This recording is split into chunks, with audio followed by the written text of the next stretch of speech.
that people can use while sitting and having coffee. Go figure. So I'm going to, what am I going to do? I'm going to do this kind of thing, but with a round shape. I think that's going to give something a little bit more visual interest, and it's going to be a little bit more complex as well. So I'm going to do that, and then I can do the squiggle type one with a flat top, because I'm sure some of you boys are wondering about that as well. So I mark my center. Okay, I know that I want to do a curve. What I'm wanting to suss out is that line there is telling me where the curve's going to be starting and stopping. So what I mean by that is, if I go like this,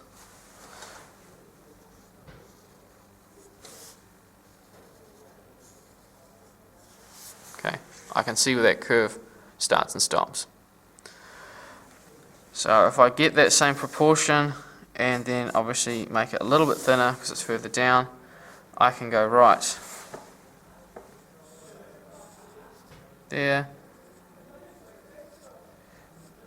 Okay, if you guys have had some practice at doing circles in perspective, you'll know that if I do this, okay, you're looking about 2/3 of the way. 2/3 of the way, 3/4. Those proportions when it's broken up. So here, okay, that one probably hasn't quite gone.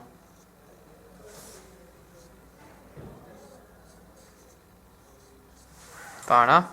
That's going to help make sure your actual rounded circles, if you want them to be even rather than just a curve, keep them the same.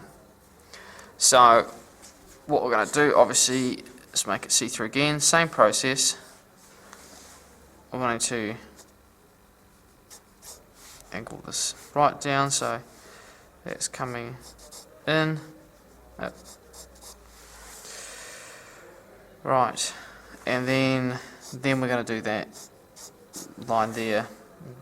So right, that's center. So now what I'm only going to do is just curve this side, because this side here we're not going to see. It's going to be covered up by the table. Right. And I'll start to do a little bit on this side, because as we angle it down,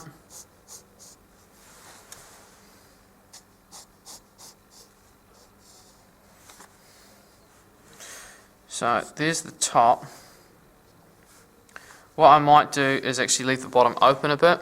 So I'll just firm in a few things just to help make it a little bit clearer what you're seeing. Okay, we can see that. We see it's shrinking down.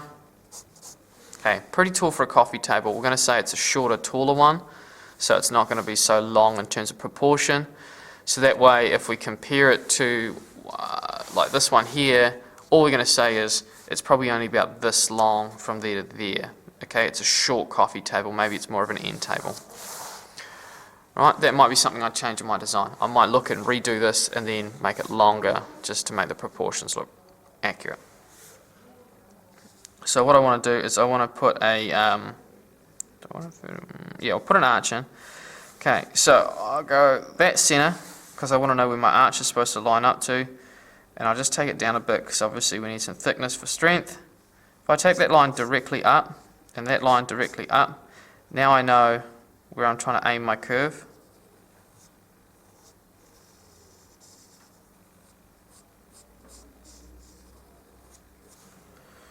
Okay, so there is a curve. It's just got a little bit thick there and a little bit dark, so I need to just rub and tidy that up.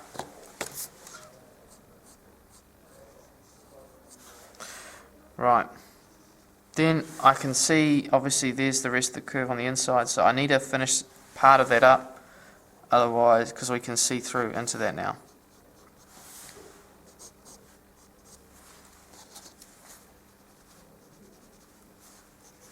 So now if I'm going to go rub some details out,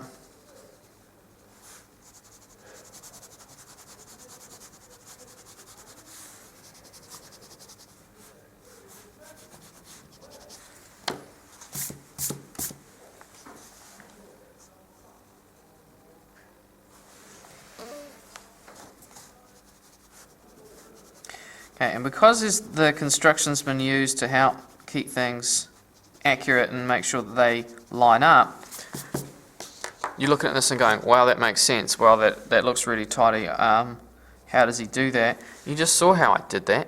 So it looks quite good now. Obviously, it needs a bit of tidy up in that. But by the time it's done, you haven't really seen me do anything that's crazy hard. Okay, I wasn't doing any backflips or anything while doing this.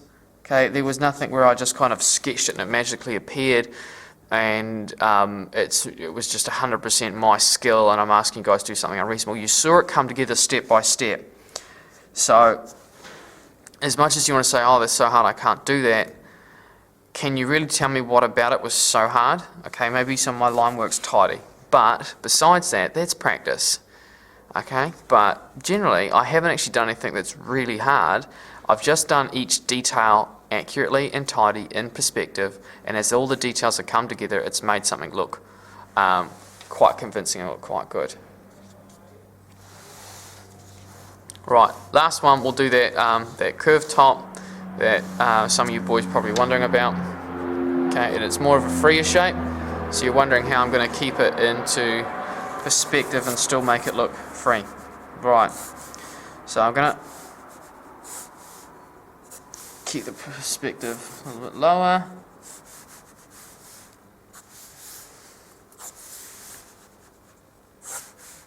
Oops. See, even I make mistakes.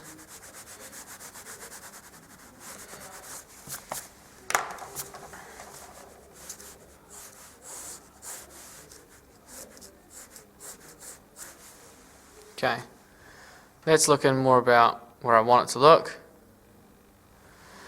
So as we work with this, we're going to make this curve shape.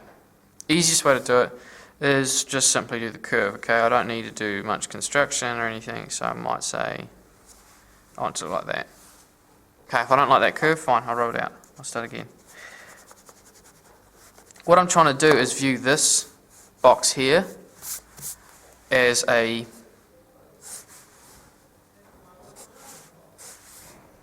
as a 2D box off the side. So I'm just looking at it front on, and then I'm choosing what shape I want to put into it, whatever that shape might be. Okay? This curl around over here will be a little bit odd and hard to do, depending how you want to do it, but we'll just keep it a little bit more simple, and we'll just say we want to do that. Okay?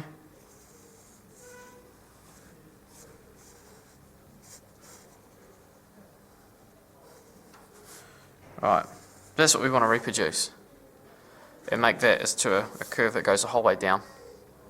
Now it sounds like it's going to be quite hard. You'll be surprised at how hard it's not. So just zoom in a little bit just so you can see the magic happen, if you will. Right, that's the contact point. That's contact point there where it hits the top edge. So if I take that across in perspective, that's it there. Take that across in the 2-point perspective. That's it there, maybe slightly further down. Okay, there. I also look here, take that across, that's what it is there. So all I know is that this shape here, I just need to copy paste it essentially and reproduce it there. Okay, who knew you could be a computer? So because I marked out those 2 points, I knew where my starting points are, and all I could look was kind of how that curve went. So I knew it kind of went up and then curved a little bit more last minute. So then, because it's the top edge, we take that across. Okay? Joins up. Simple as that. So now this is seeming like it's going to be a bit hard. What we're going to do is we're going to join up that top edge there straight away. Now, that's roughly halfway, very slightly above halfway. So if I take this line across in perspective, come down, okay, and then find out whether that's kind of where halfway is going to be. So I've just made the see-through for a part just to keep the construction correct. That's where halfway is going to be. So what I know is it's going to actually dip down, follow this whole line, from there up, it's where it's going to come. Okay, similar curve. Okay, if you're copying it like that, you're going to get it reasonably accurate. It doesn't have to be 100%, but as long as it looks pretty similar to it, you can see now that looks like that shape.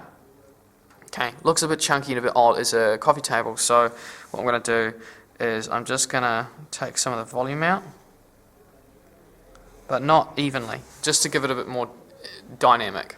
Okay, rather than just kind of following this shape tidily and just keeping it all the same width all the way around. You can if you wish, but I've chosen not to.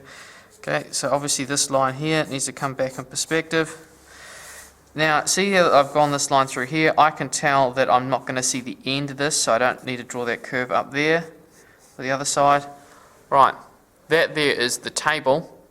Okay, I need to obviously tidy up some of the line work.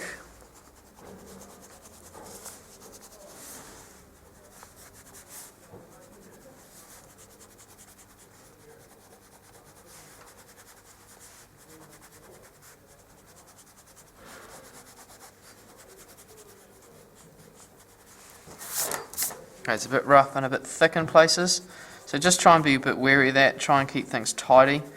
We're trying to take care with our line work. What you boys should always be trying to do is every time you do a new sketch is try and do it better than the previous one.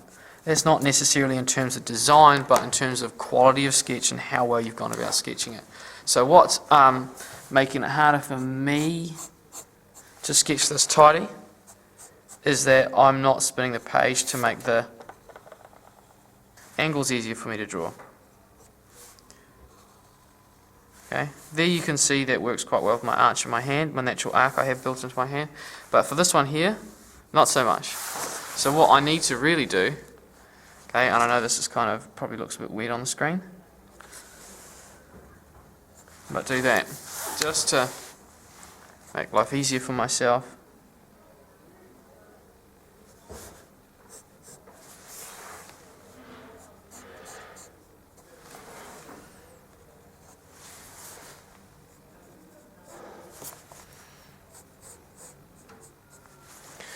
Right, there we've got our table. These lines down here are a bit dark and thick, so I just light them up slightly with rubber.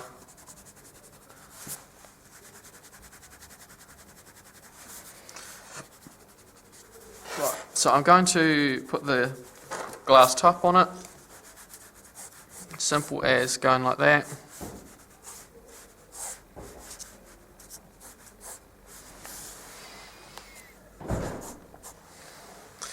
Okay, it's a glass top, not a paper top, so it needs a little bit of thickness.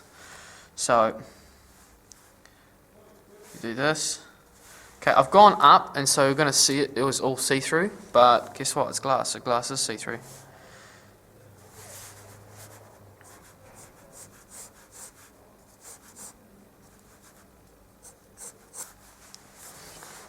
Okay, I know this is where you guys are super tempted to try and use a ruler. Try not to if you can help it. If you have to for something like this, I might permit it. But keep in mind, if you're going to do that next year in NCA Level 1, that sketch cannot get assessed, okay? It's not freehand. So the whole thing has to be freehand if you're going to get assessed on that standard. So this is why the practice is now, okay? You make your mistakes now. In year 10, you know, have a few awkward drawings. My pencil's too blunt, that's what's not helping me. And learn now, rather than having to try and learn all the hard yards while you're worried about getting your credits. Right, so there you go. So with explanations in a little under half an hour, 28 minutes, I've got 4 concept sketches down. So realistically, I would expect you boys to be able to do 3 to 4 per hour lesson. Alright, fantastic. Good luck.